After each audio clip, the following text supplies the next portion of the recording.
제가 받았던 주제는 교회 교육의 개혁이다 이런 주제였습니다. 그래서 어느 부분을 할까 하다가 스코틀랜드의 교회 사례를 한번 들고 어떻게 본다면 실패작이거든요.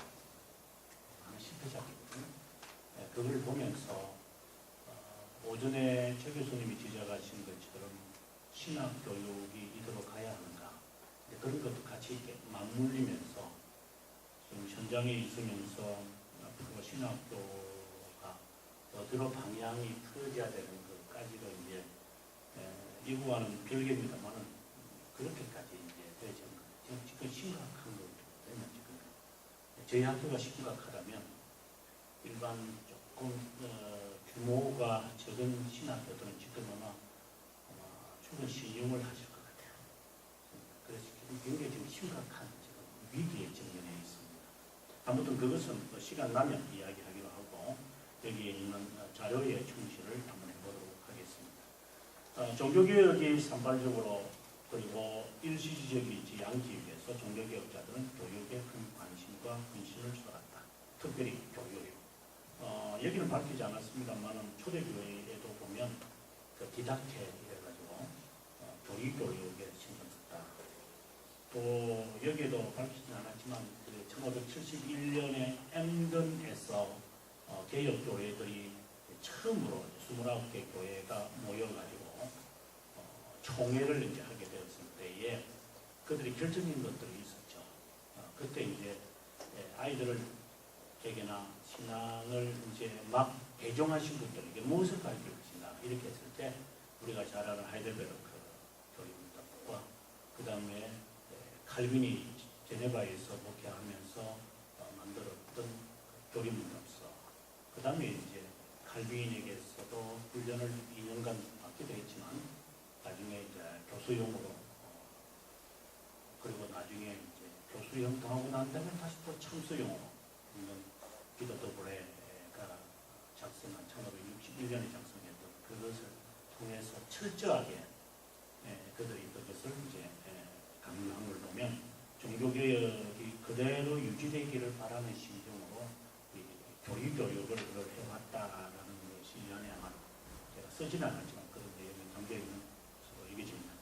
그 다음 패러그래프를 가기 바로 전에 마틴 루터도 교리문답서를 만들기도 했고요. 그의 후계자 멜랑크레트는 여러분 아다시피 독일에서 교육의 아버지다 이렇게 할 정도로 교육에 매우 관심을 많이 가졌고 저희 나라도 보면 이제 복음이 선포되면 바로 학교부터 만들었기 때문에 그만큼 기독교는 이 교회의 교육에 무엇보다도 관심이 있지 않나 이런 것을 우리는 당연하게 받아들이는 것 같아요. 그냥 우리가 역사적으로 한번 훑어보면서 우리가 떠오르는 것이 있으면 서로 이야기해봤으면 좋겠습니다.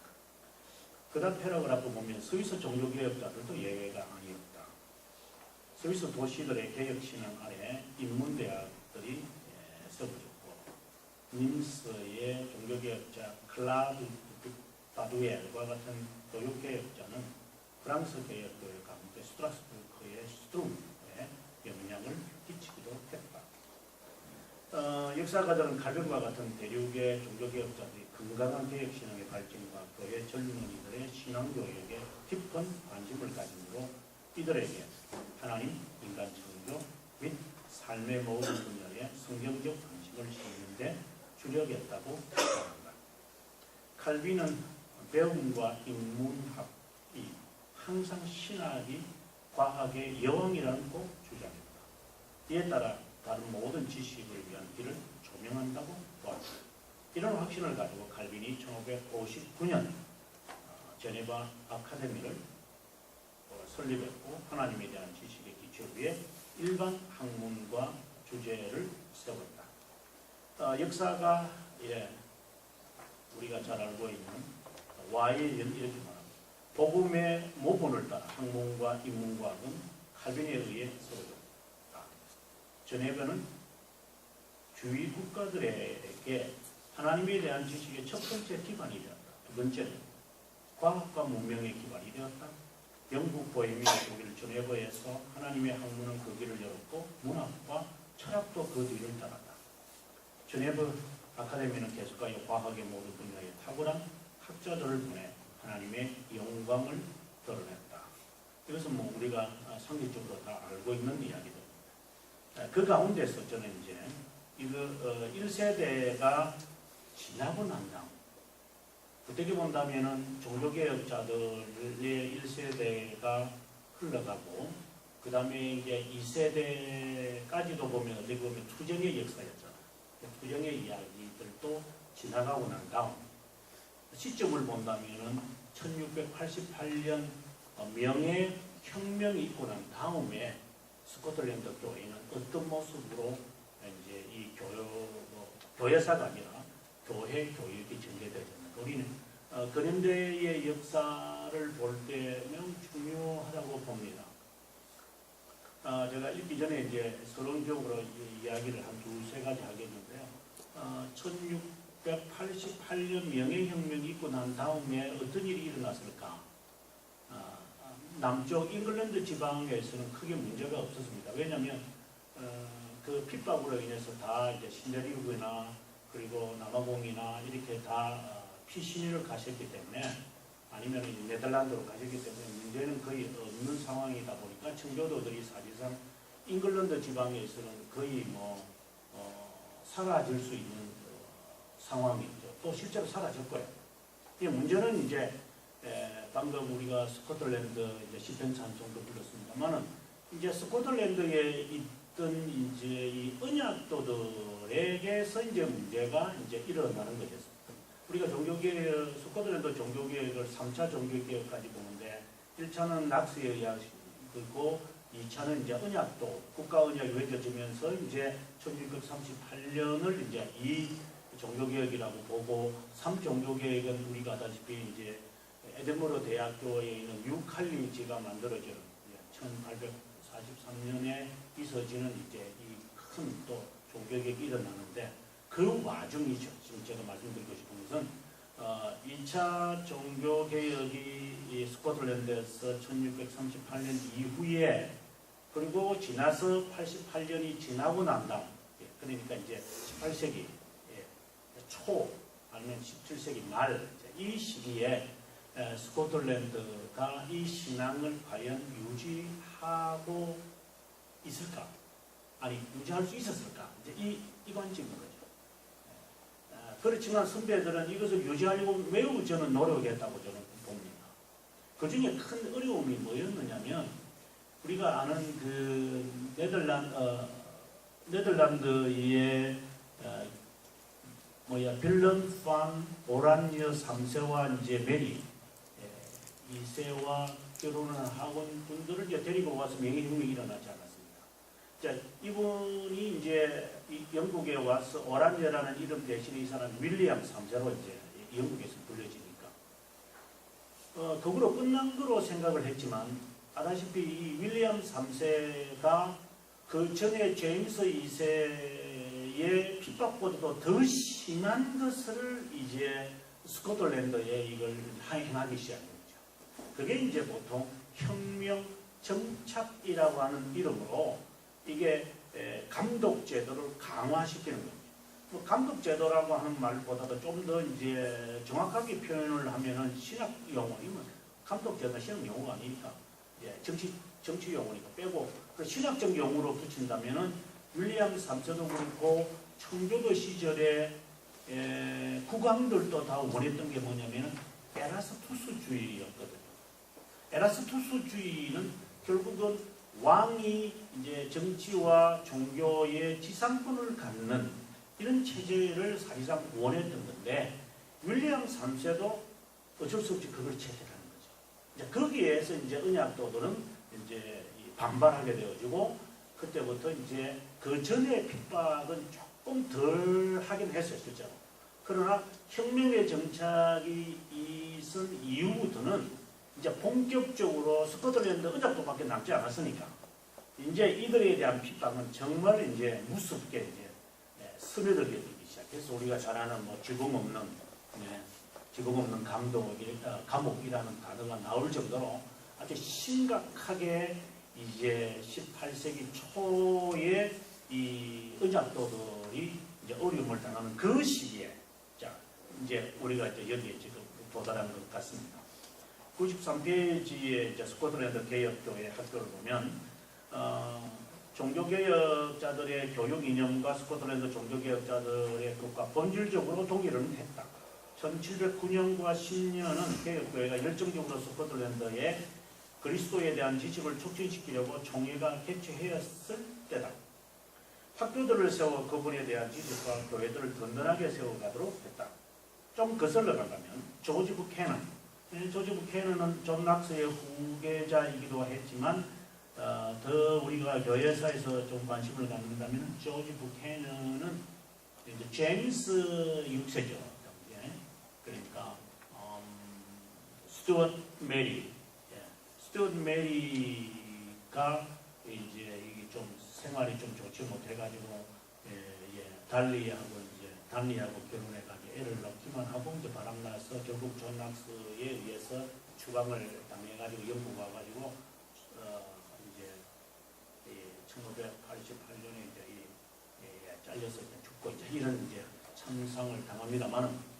네, 그 스코틀랜드 거기에서 이 여성이 쫓겨나가고 거기에 몇 개월, 6개월도 채 안 되는 어린아이를 두는데 그게 지금 우리가 잘 알고 있는 제임스 6세고 나중에 이제 엘리자베스 1세가 죽고 난 다음에 이제 제임스 1세라는 이름으로 이제 영국과 스코틀랜드 가나되어지는 바로 그 제임스 6세 어린 아이죠. 그 어린 아이를 장로교 교육으로 철저하게 교육을 시킨 분이 바로 조지 부캐넌입니다.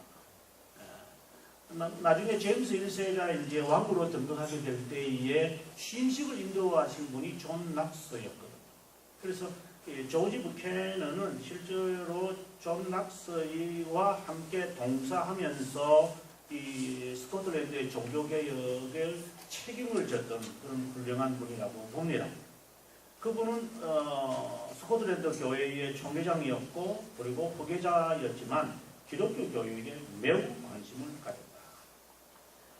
그 대표적인 게 제1 스코틀랜드 신앙 고백서였죠. 그 다음에 두 번째는 앤드루 멜빌, 너무나도 유명한 분이신데 바로 이제 어떻게 보면 제2 치리스로 인해서 오히려 더 유명하고 제가 연구한 바에 의하면 앤드루 멜빌이 아르미니우스, 그러니까 아르미니우스가 자신의 사상을 좀처럼 안 드러냈죠. 당시 네덜란드의 노예들이 암스테르담 노예들이 계속적으로 그에게 이렇게 부추겼지만 이 아르미니우스는 절대로 자신이 신학교 교수라는 그 미명 아래 자신의 사상을 자기는 드러내지 않았어요. 그래서 하는 수 없이 암스테르담 노예에서 이 사람의 신학을 딱 규명해가지고 누구에게 보내냐면 앤드루 멜빌에게 보내는 거예요. 네. 그 정도로 앤드루 멜빌은 단순히 스코틀랜드의 넉스의 후계자다, 제2의 2인자다 이 정도가 아니라 실제로는 당시의 개혁교회의 차세대로서 가장 존경받는 그런 분으로 이제 지도자로 있었죠. 근데 그때 마침 이분은 이제 스코틀랜드에 계신 게 아니라 어디에 있었냐면 이 감옥에 있었던 거예요. 런던 타워에. 그래서 이 편지가 탄로나는 바람에 아르미니우스가 이 편지를 가로챈 사람이 아르미니우스파였거든요. 자기와 관련 있는 사람. 그 이야기를 아르미니우스가 듣고 화를 내면서 썼던 게 우리가 잘 아는 1906년에 이 사람의 사상이 처음으로 등장하는 심정의 선언. 보통 이제 Proclamation of Sentiment 이렇게 하죠. 자신의 심정의 선이 9가지를 이제 쫙 이렇게 밝혀내면서 아르미니우스가 마침내 자신의 신학이 이제 들춰내죠. 이제 바로 그 시기에 있었던 앤드루 멜빌도 총회장으로서 젊은이들의 교회 교육에 큰 관심을 가졌다. 그 이유는 무엇인가? 미신과 무지, 교회 로마와의 동맹, 고류, 이 모든 것을 이제 결국 타파할 수 있고 방어할 수 있는 것은 교육밖에 없다라고 하는 것을 확실하게 이제 깨달았기 때문이죠. 스코틀랜드 종교개혁자들은 무지가 그런 것의 주요한 원인이라고 하기에 성경의 진리를 조직적으로 가르치는 것을 우선으로 도왔다. 이것이 곧 그리스도께 헌신하고 개혁신앙을 정경시키는 첩경이라고 보았다. 94페이지로 넘어가서 첫째 줄에 존 낙스는 젊은이가 하나님에 대한 지식과 경외심을 갖도록 훈련 학교의 필요성을 역설했고, 그래서 그가 이제 6명의 종교개혁자들과 함께 만든 게 제1치리서죠. 그 밑에 6명의 이름인데 다 이름이 존이에요. 그래서 교회사에서 Six Johns 이렇게 하면 1치리서를 씁니다. 다 존. 상당히 흥미있는 이름입니다. 어떻게 이렇게 구색을 맞추지 않았나? 제가 볼 때는 존 낙스가 자신의 이름이 존이니까 이렇게 했다 생각이 듭니다. 아무튼 그 1치리서, 우리 장로교 교회 정치의 하나의 교과서라고 할 수 있는 게 2치리서가 더 그렇습니다만은 거기에 7장 1항에 이런 말을 합니다. 하나님께서 지상에 있는 자신의 교회가 천사들에 의해서가 아니라 인간에 의해 가르쳐져야 한다는 것을 결정하셨고, 인간이 하나님과 경건에 대해 무지함을 알고 또 이적적으로 인간을 조명시키는 것을 멈추고 갑자기 그들을 원시교회에서 사도들과 다른 자들에게 행하신 것을 바꾸었다. 예를 들면 그리스도의 영광을 증기시키는 것에 쉼없이 목말라 한다면, 또 계속되는 세대의 그분의 혜택을 지속시키고자 갈망한다면, 이게 사실상 우리가 원하는 것인 것 같아요. 이 세상에서 젊은이들을 경건하게 양육하고 특스러운 교육을 위해 관심을 갖는 것이 너희의 영예가 되어야 한다. 그 이유는 젊은이가 우리를 이어 존재할 것이기에 우리는 그들이 우리 주 예수 그리스도의 교회며 배우자로서 우리에게 가장 사랑하는 자가 되는 것으로 기뻐하고 위로를 얻기 위하는 지식으로 박학하도록 하는데 관심을 가져야 한다. 박학하도록. 쉽게 말해서 모든 것을 다 알 수 있도록 그들을 가르쳐줘야 한다. 그런데 실제로 모르겠습니다. 교회 현장에 들어갔을 때 이게 가능한가? 제가 교회들마다 노예들마다 가서 강의해 보면 이구동성으로 한 말이 공부를 안 해요. 이렇게 말씀을 하시는 게 거의 이구동성인데, 이것이 실현화되기 위해서 어떤 조치를 우리가 해야 된다. 오늘 우리가 좀 실마리라도 좀 찾았으면 좋겠다. 개인적으로 생각합니다. 95페이지에 가서 이제 2처리서 앤드루 멜빌에 의해서 작성되어졌는데, 스코틀랜드 개혁교회를 위한 총회에서 작성되어 만장일처가 1578년에 인용된다. 앤드루 멜빌이 이 질서를 작성하는데 주도적인 역할을 했다. 이 질서는 교회 생활과 안녕을 위한 질서에 초점을 두고 교회 교육이 하나님의 교회의 안정의 안정의 기초로서 얼마나 중요한 일을 밝혔다. 교회 교사들을 얼마나 존중해야 하고, 양때만 아니라 목회자들의 역할이 얼마나 중요한지 잘 설명하고 있다. 그 다음에 이제 95페이지, 그 다음에 이야기는 이제 스코틀랜드 교회에서 이 교회 교육의 정책이 어떤 것들이냐를 쭉 이제 이야기했는데, 여기서 우리가 조심해서 봐야 하고, 이제 여기까지는 좋은 것 같아요. 젊은이들을 공부시켜야 한다, 이렇게 해야 한다. 그래서 학교도 만들고, 대학교도 세우고, 그리고 교회 교육을 해야 된다. 자, 이제 그것은 다 우리가 관심을 가지고 하는데, 그 다음 이게 이제 미끄러지기 시작하는 거예요. 우리는 이 시점을 우리가 브레이크를 잡을 수 있어야 한다라고 생각이 듭니다. 여기 보시면 마지막 패러그래프 바로 위에 1616년, 1633년이라는 거 있죠. 각조 121 바로 다음에 총회는 모든 교구의 교회 학교를 세우는데 추미론의 협조를 요청했다. 추미론이라는 거 여러분 아다시피 정부의 강요들 있잖아요. 그죠?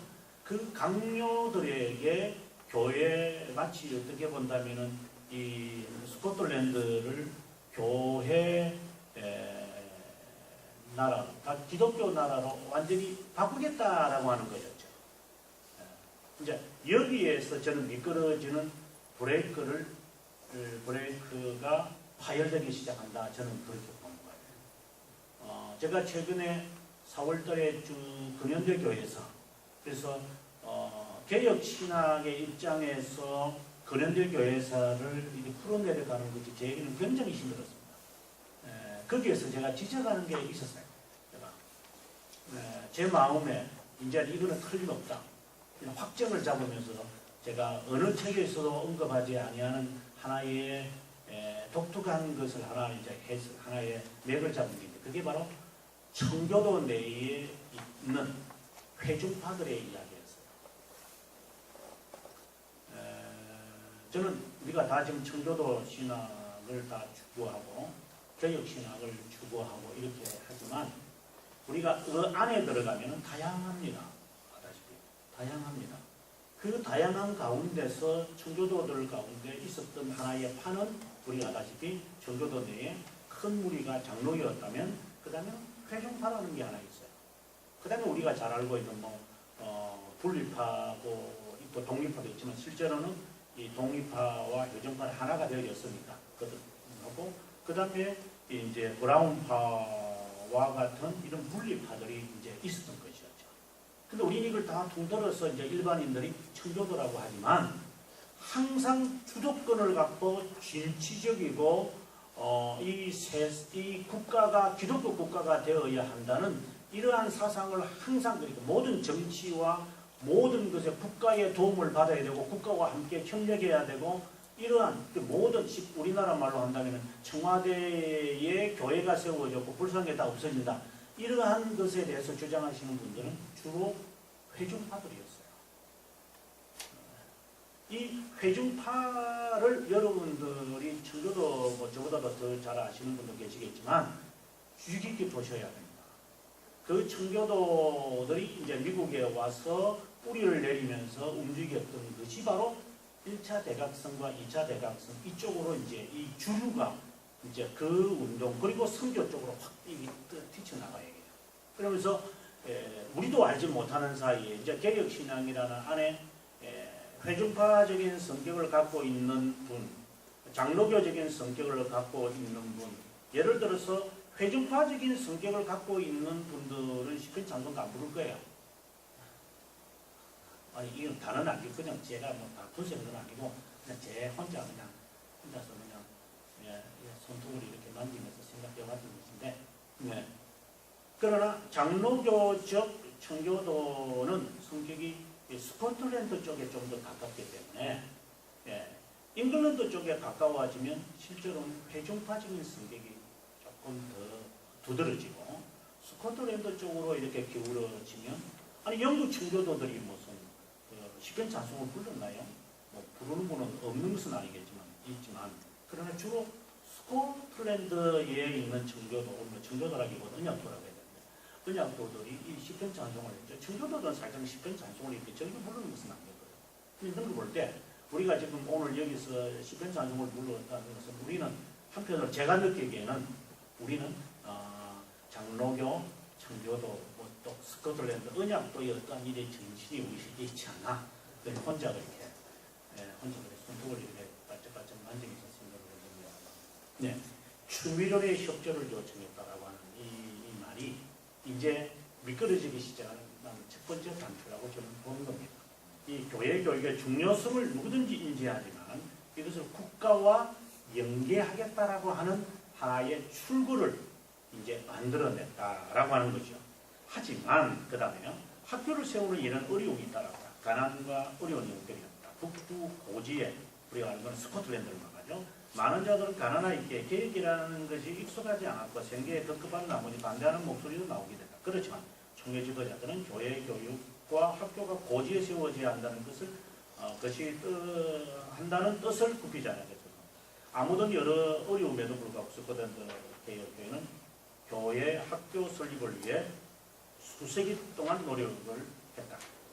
스코틀랜드 그 다음 페이지, 96페이지에 2차 종교개혁이 일어났던 1638년이죠. 교회 학교들의 체계는 확고하게 되어졌고 49년에 이르러 교회 학교들은 모든 교회에 세워졌다. 장로교 총회라고 말할 수 있는 웨스트민스터 총회의 신학자들은 교회 교육과를 강력하게 지지하는 자들이었다. 자, 아까 말씀드린 대로 이제 스코틀랜드 교회가 전 교구에 다 세워졌다라는 말은 굉장히 좋은 말이지만 이게 바꾸어 말하면 국가의 협력과 도움과 주도하에서 이루어졌다는 것도 간과하면 안 된다는 거죠. 그냥 단순히 정말 멋있다. 우리나라도 한번 해볼까? 이렇게 하는 것은 좀 우리가 한번 생각해 볼 필요가 있다라고 봅니다. 96페이지 이제 실제적인 상황에 가서 교장과 교사들을 그들이 이제 어떻게 이제 그들이 선출했냐는 거죠. 네. 여기 보면 교장은 교회의 언약 씨앗을 신앙으로 교육하는데 중추적 역할을 했다. 교장은 재능만 아니라 신앙까지 철저하게 점검해야만 했다. 당회는 교장을 감독했고 능력 있는 교사들을 배출하는데 총회도 힘을 보탰다. 임명을 받기 전에는 교장들은 교회 지도자들의 심의를 거쳐야만 했다. 1700년부터 그들은 젊은이 교육과 함께 웨스트민스터 신앙고백서에 정통해야만 했다. 교사가 비정통이거나 이단성이 있으면 언제든지 입학시켰다. 교회는 교회 학교의 교사들이 교회의 씨앗을 교육하기 위해 건전한 교리와 경건한 삶이 따라야 한다는 이유를 분명하게 제시했다. 필요한 시간과 물품을 아낌없이 제공했다. 모든 경우 교사들은 모범적 사람이었다. 이따금 목회자, 후보생이나 장로 아니면 신학생이었다. 노예는 이들의 신앙을 점검했다. 그들은 일반적으로 신앙에 열정을 가졌고 교회 교육에 헌신한 자들이었다. 작은 사례임에도 불구하고 최선을 다해 교육에 힘을 쏟았다. 아니 그리스도의 희생처럼 희생적 헌신을 쏟았다고 말하는 편이 나을 것이다. 그 결과 교회는 점차적으로 바르게 세워갔다. 스코틀랜드는 여러 면에서 현대주의에 맞서서 견고하게 세워진 것이다. 이런 정신은 종교개혁자들의 꿈이었다. 아주 이 과정은 우리가 정말 지금도 꿈꾸고 있는 그런 모습 같아요. 이제 그 다음에 이제 97페이지에 보면 책임에 대한 이야기를 하면서 제가 조금 다른 색깔을 지금 이야기하게 됩니다. 교회는 교회 교육의 1차적 책임이 부모에게 있다고 합니다. 이런 관점에서 부모 교육에도 관심을 가져야만 한다. 부모는 자녀의 세에 책임을 지고 엄숙한 언약에 충실하도록 모범과 충실해야 한다. 당연히 각 가정을 성경적으로 감독하고 가르치는 데 부지런해야 한다. 만일 부모가 자녀 교육에 불성실하면 자녀를 양육하는 데 있어 하나님께 언약적 서원을 기억시켰다. 저도 제가 쓴 그 개혁신앙이다라고 하는 책에서 저 이렇게 말해요. 학습 지나고 난 다음에 세례를 줄 때 학습이란 6개월간 교회를 다니고 소중히 한 4주 동안 그냥 토요일날 저녁에 모여서 공부 잠깐 하고 학습을 준다. 이런 개념이 아니라 학습이라는 것은 바로 앞으로 평생 나는 하나님에 대한 진리를 배우려고 하는 자세를 갖추는 자, 저는 학습자 이렇게 보고 그것이 기간이 6개월이든 1년이든 아니면 3년이든 간에 그런 상관없이 학습이라는 자세로 신앙인들이 평생 지내야만 한다. 그 가운데서 내 자녀를 만약에 유아세례를 받게 했다면 신앙으로 아이를 가르치는 것에 대한 책임을 부모가 가져야 한다. 책임을. 그래서 저도 현장에서 있으면서 아이가 유아세례 받은 애들이 있잖아요. 근데 입교를 하기 전에는 우리가 성찬을 안 주잖아요. 그래서 저는 입교를 좀 시켜달라고 해서 내가 안 해줘. 저는 좀처럼. 그냥 해주면 안 돼요. 그냥 안 해준다고. 다른 데 가서 그러면 입교하고 다시 오든가 좀 쉬운 데 가서 받고 오라고 이런 농담삼아 이렇게 합니다만 이 마지막 관문이잖아요. 너는 교회의 일원이고 너는 하나님의 자녀라고 하는 것에 대해서 부모가 유아세례 이후에 왜 지금까지 14년 동안 뭐 했었던? 당신은 도대체 왜 입교가 이 15세 대해서 받지 못할 정도로 성경도 그리고 주의를 지키는 것도 신앙생활도 못했으니 당신 책임이지 않느냐. 그래서 그 사람에게도 집사직분을 안 주죠. 저는. 당신이 아예 하나 제대로 교육을 못 시켜서 입교도 못 시키는 부모가 무슨 집사가 되겠다고 앉아가지고 집사부집 군사. 그래서 떠나가는 사람이 있어서 저는 참 좋죠. 이제 저는 좀 성격이 좀 못됐지만, 네, 이렇게 만약에 계속적으로 하지 않으면, 제가 목회 현장에서, 저는 오래 목회를 해보지 않았습니다. 해보니까, 이렇게 한번 터지기 시작하면, 이 브레이크를 못 잡는 것 같아요. 그래서 이 브레이크는 확실하게 잡기 위해서는 울타리와 이런 중간에 턱을 이렇게 만들어 놓지 않으면 그냥 그대로 이렇게 가속을 해가지고 쿵 하고 부딪힐 수 있는 상황이 된다 해서 부모의 책임을 강조합니다. 바로 스코틀랜드에서도 그렇게 했다라고 굉장히 중요하다고 봅니다. 그 다음 두 번째, 지역교회, 학교의 책임은 교회만 아니라 국가도 책임을 갖게 됩니다. 오늘 조금 이제 지나치기 시작합니다. 학교들이 교회의 세미너리일 뿐 아니라 국가의 세미너리이기도 했기 때문입니다. 학원이라는 말이죠. 이것은 개혁교회가 국가가 교회 학교를 감독하거나 간섭하는 것을 의미하지는 않는다. 국가는 최소한의 교회 교육을 위해 방해가 되지 않고 보호하는 역할을 해야 한다고 보았다. 이에 따라 교회는 재정적 도움을 받아서도 안 되지만 그 요구를 명령해서도 안 된다. 안타까운 것은 이런 관계를 유지하는 것이 쉽지 않아서 점차적으로 국가의 요구를 받을 수밖에 없을 정도의 국가 체제가 국가화되어 갔다. 이것은요, 지금 현재 학교, 신학교를 보면 잘 이해가 돼요. 지금 이제 대표적인 것이 우리 신학교 가운데서 장신과 일반 대학교들은 다르잖아요. 장신은 종교학과, 세과 외에는 없어요. 그는 그것만 딱 고수해요. 그래서 인원 감축이라든가 이런 것에서 방해를 받지 않아요. 하지만 나머지는 다 이게 저희 학교 보면 모르겠어요. 이게 무슨 과인지 모르겠어요. 저는 처음에 중독 재활학과라 그래서 나는 중독이라서 무슨 알코올 중독하는 사람인가 뭐 이렇게 생각을 했는데 이런 과들이 하나 있는 거예요. 물론 제가 그 과를 나쁘게 생각하는 것이 아니라 아무튼 이런 그 학교가 과들이 많이 세워지면 국가의 간섭을 받게 되어지고 거기에서 스칼라십을 받잖아요. 돈 굉장히 많이 받거든요. 오늘 또 이제 제가 갔다가 지금 왔는데 우리가 지금 입학 사정을 하면서요. 입학 사정을 하면서 국가에서 우리에게 뭐라고 지금 간섭을 하냐면 너희 학교는 왜 세례교육만 받느냐는 거죠. 이거는 이 국가 시책에 틀렸다. 그러니 세례교육을 풀어라 이런 거예요.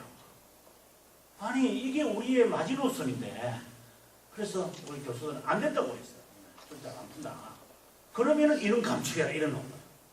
그래서 인원 감축을 감수하는 한이 있어도 세례교인이라는 이 자물쇠는 절대로 풀 수 없다. 이런 이제 이야기입니다. 자, 이제 여러분 이제 시간이 되면 이런 재밌는 이게 재미없는 일이지만 이건 실제적인 이야기예요, 여러분. 앞으로 신학교육이 30년이 어떻게 전개될까 지금 향후 한 2년 내지 3년 안에 지금 쫙 펼쳐질 거예요. 지금까지의 생각은 다 잊어버리셔야 돼요. 새로운 시대가 지금 신학교에 들어올 것이라고 지금 예상이 되어지는 것이죠. 그러니까 이게 제가 말씀드리고 싶은 것은 신학적으로 에라스투스주의가 이게 드라큘라처럼 다시 이제 슬그머니 신학교들이 학교 교육과 이렇게 같이 간비네이션이 있으면서 국가가 우리들에게 이제 검은 손을 내밀면서 간섭하게 처음에는 저희 학교가 총신 출신 교회만 받았어요. 그러다가 여기에 이제 풀었어요. 에이, 그러면 안 돼. 그래가지고 이제 푼 게 이제 세례교육인데, 이제 세례교육까지 풀어버리면 우리 학교는 좀 있으면 이제 그렇게는 안 됩니다만 어쨌든 만약에 그렇게 요구를 하고 돈을 이렇게 국가에서 받겠다면 이제 우리 학교 안에도 이제 담배 피우고 이제 술 마시고 이런 애들이 이제 논팽이들이 이제 있겠죠. 물론 절대로 그거는 불가능하지만 아무튼 풀리면 그렇게까지 간다는 것이죠. 이게. 그래서 이게 국가라고 하는 이것이 수월하지만 중세 시대에 보았던 그 정교유착이라고 생각하시면 저는 된다고 봐요. 정교유착이 다른 모양으로 홍길동처럼 지금 신학교에 지금 퍼져가고 있다. 이렇게 보는 것이죠. 그래서 그 다음에 제가 하는 말입니다. 교회 교육 책임은 국가가 아니라 개혁 교회여야 한다. 1560년부터 1630년대 죄송합니다. 개혁 교회 신자는 교육에 헌신한다. 이것은 우발적인 것이 아니고 국가가 교육을 제공해야 한다는 자세도 아니었다. 자녀의 교육을 위해 자신의 자녀를 위해 교회와 가정이 책임을 져야 한다는 것이다. 1633년부터 1872년 다른 말로 한다면 우리가 3차 종교개혁이 지난 그렇게 보시면 돼요. 1843년이니까 3차. 국가가 점차적으로 교회 교육에 관여하기 시작했다. 초기에는 도우미 수준이었으나 그 도움이 확대되고 많아지면서 국가는 교회 교육의 책임자 역할을 했다. 급기야 1872년 국가는 스코틀랜드 모든 교회를 장악했고 기독교 신앙에 대한 책임자였던 교회는 뒤로 물러서게 되었다. 저는 스코틀랜드의 이제 사상이 2차가 지나면서 이제 그러니까 앞서 말씀드린 대로 18세기 초에 변화가 되어지면서 국가가 우리를 도와달라. 학교를 세우고 그리고 교육을 위하여 이게 다 국가를 위한 게 아니냐. 이렇게 이제 요청을 재정적 요청을 하면서 이제 이게 이런 식으로 결국은 170년이 지나면 이제 완전히 국가가 장악하는 이런 식으로 바뀌어서 오늘에 이르게 되어진다라고 합니다. 자, 그렇다면 이제 우리 한국 교회를 한번 생각해 봤으면 좋겠습니다. 저는 먼저 한국 교회를 보면서 개혁 교회라고 하는 이 개념을 먼저 우리가 한번 생각해 보자라는 게 첫 번째로 말하고 싶습니다. 저는 장로교 목사지만 장로교라는 게 우리가 아다시피 정치 용어입니다. 개혁 교회들은 교회 정치를 장로교를 하겠다고 앞서 말씀드린 1971년 이제 그 엠든 회의에서도 그렇게 결정을 했고 1638년 2차 스코틀랜드 종교개혁이 일어날 때도 글라스고에서 11월 달에 모일 때도 장로교 정치로 우리가 교회를 이끌겠다. 그리고 우리가 웨스트민스터 총회를 하게 될 때도 장로교 정치를 하겠다라고 했습니다. 그래서 우리는 장로교인이라고 불려주는 거죠. 정치 용어제거든요. 교회 정치 용어죠. 네. 그렇다면 신학은, 그러면 신앙은 이렇게 하면은 보통 지난번에 한번 우리 1년 전에 뭐 우리 총회 뭐 교육부에서 장로교 교육 어떻게 할 것인가 이렇게 이야기를 해서 어느 분이 장로교 책을 내셨어요. 목사님, 대전에 계신 목사님. 그래서 그분에게 물었죠. 자기가 오랫동안 장로교 목사로서 이렇게 지내서. 그래서 그분이 이렇게 말씀마다 장로교 신학이라는 말을 해요. 그래서 내가 목사님, 장로교 신학은 어떤 거예요? 이러니까 칼빈주의라고 그러더라고요. 칼빈주의가 장로교 신학이에요. 예, 칼빈주의가 장로교 신학. 그래서 저는 좀 당황을 했죠. 그래서 나중에 마치고 난 다음에 이제 목사님, 저는 장로교 신학이라는 저는 처음 들어봤어요. 내가 목사님 책 좀 읽어봐야 되겠어요. 잘 몰라서 이렇게 하면서 이제 농담삼아 목사님, 그건 정치 용어고요, 신학 용어고 개혁 신학이라고 하시면 좋을 거예요. 이러니까 그 무슨 차이가 있느냐고 해서 그럼 책을 조금 더 보시면 차이를 아실 거라고 이렇게만 하고 더 이상 말하면 이제 좀 자존심이 상하시니까 그만뒀는데 제가 이제 이게 쓸데없이 서론을 말하는 것 같습니다만은 이 장로교 정치를 하는 장로교회 그건 이제 정치적인 거죠. 교회 정치적인 거죠. 그 안에서 고수하고 있는 것이 무엇인가 할 때 우리가 칼빈주의다 또는 개혁 신학이다 이렇게 말을 하잖아요.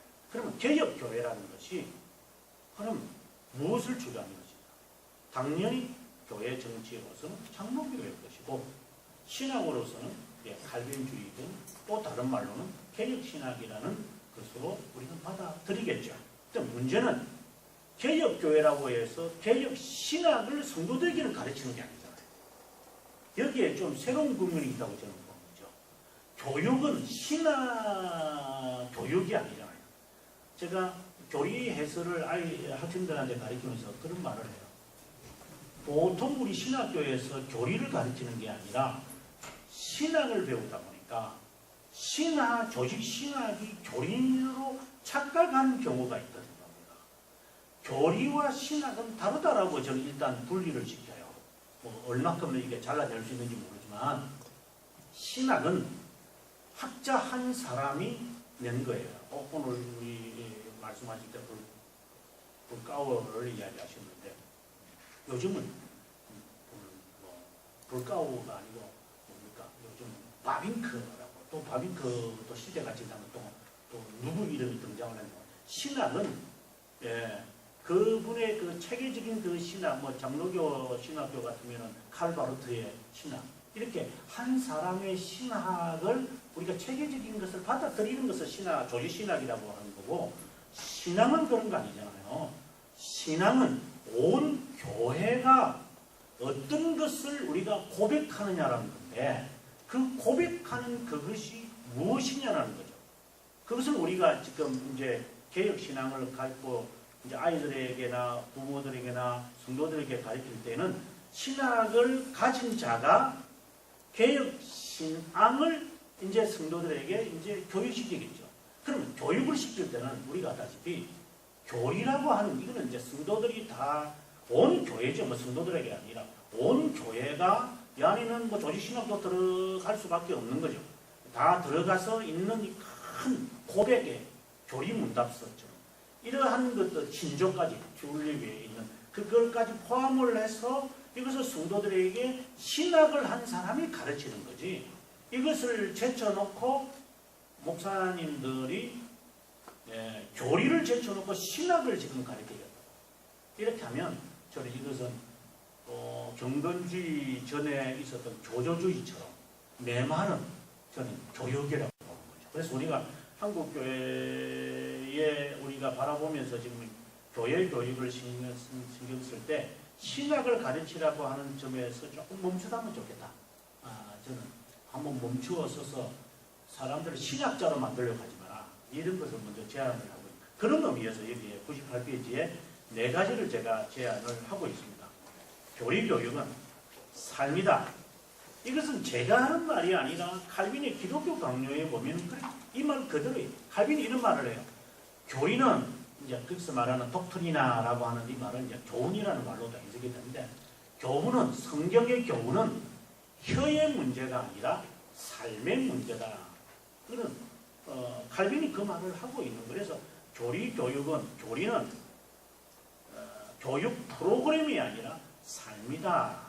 이런. 그래서 어디까지 나아가야 되느냐 하면 성경 해석이 가능할 때까지 지속되어야 됩니다. 제가 실제로 뭐 여기에 목사님들이 계시면 해보셔서 아시지만 제가 수년 동안 해본 결과 성도들이 성경을 해석하는 이 원리를 조금씩 배운 것 같아요.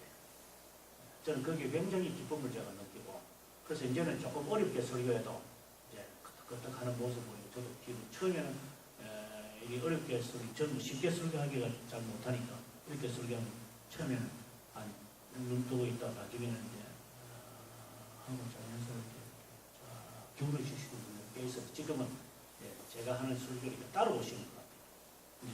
이제 제가 말씀드리고 싶은 것은 교리 교육은 단순한 한 과정으로 끝내는 게 아니라 성경의 해석까지 삶으로 드러날 때까지 지속되어야 한다는 게 첫 번째. 그 다음 두 번째.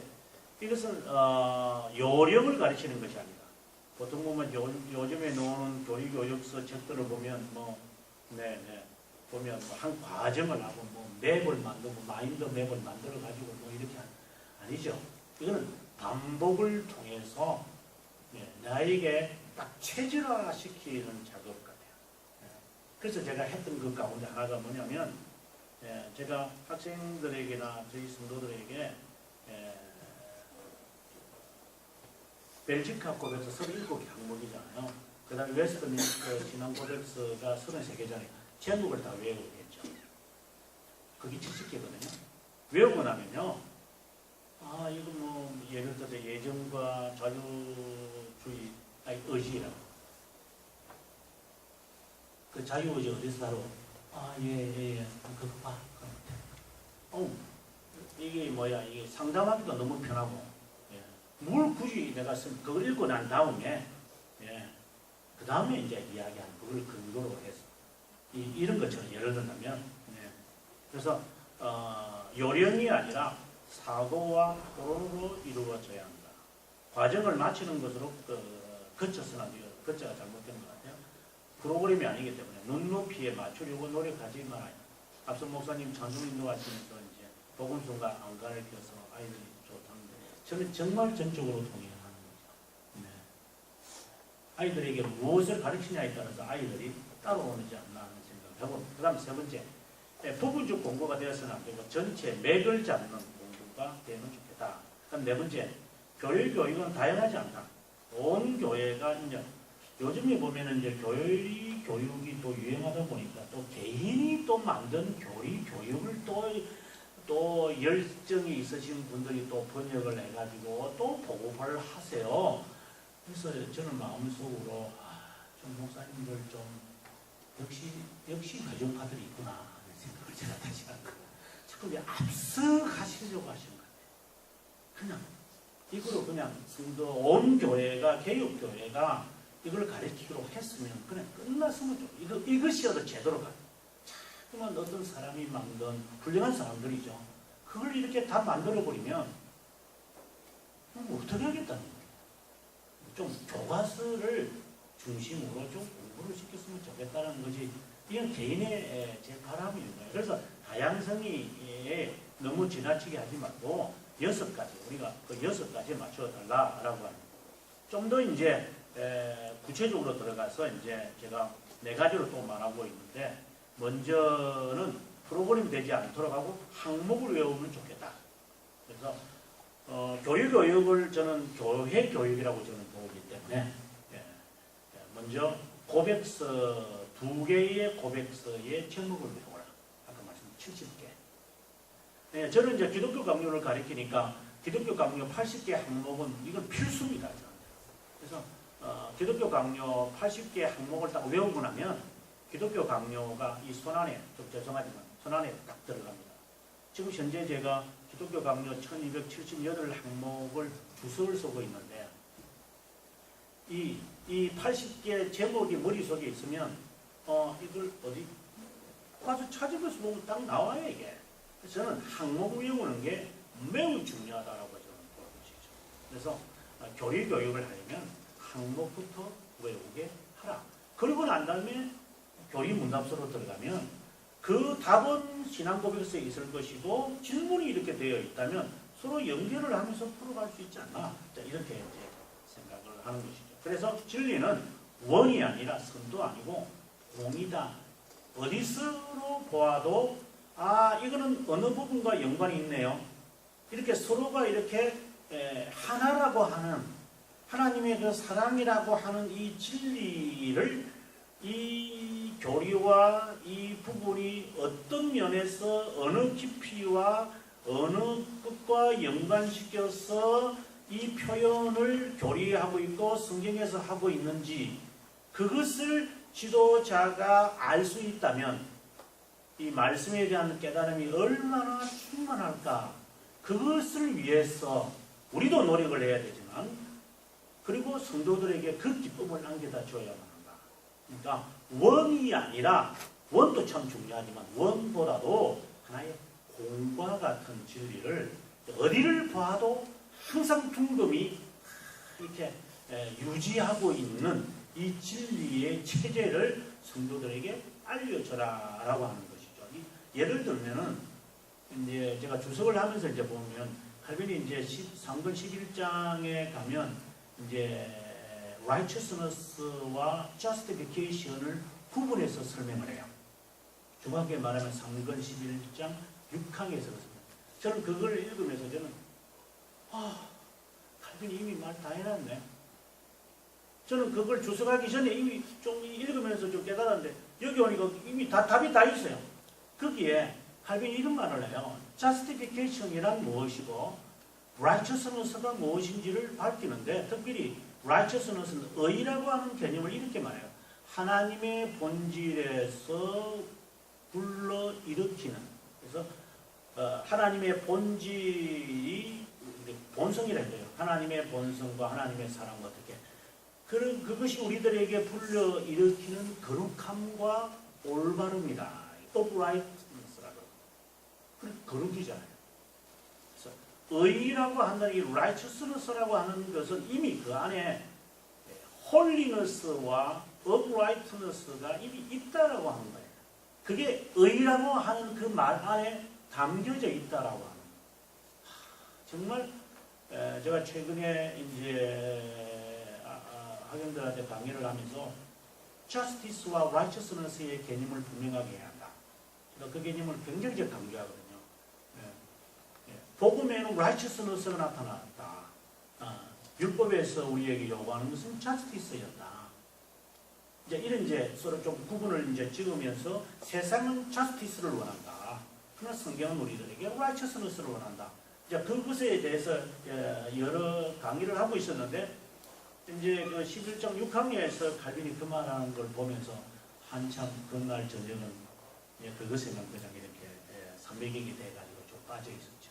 하면서 이제 그동안에 알고 있던 이 righteousness와 justification의 이 개념, 성화, 뭐 우리가 흔히 말하는 뭐 믿음, 뭐 이런 전체를 이제 쫙 풀어서 하나의 공으로 이제 만들어 보자.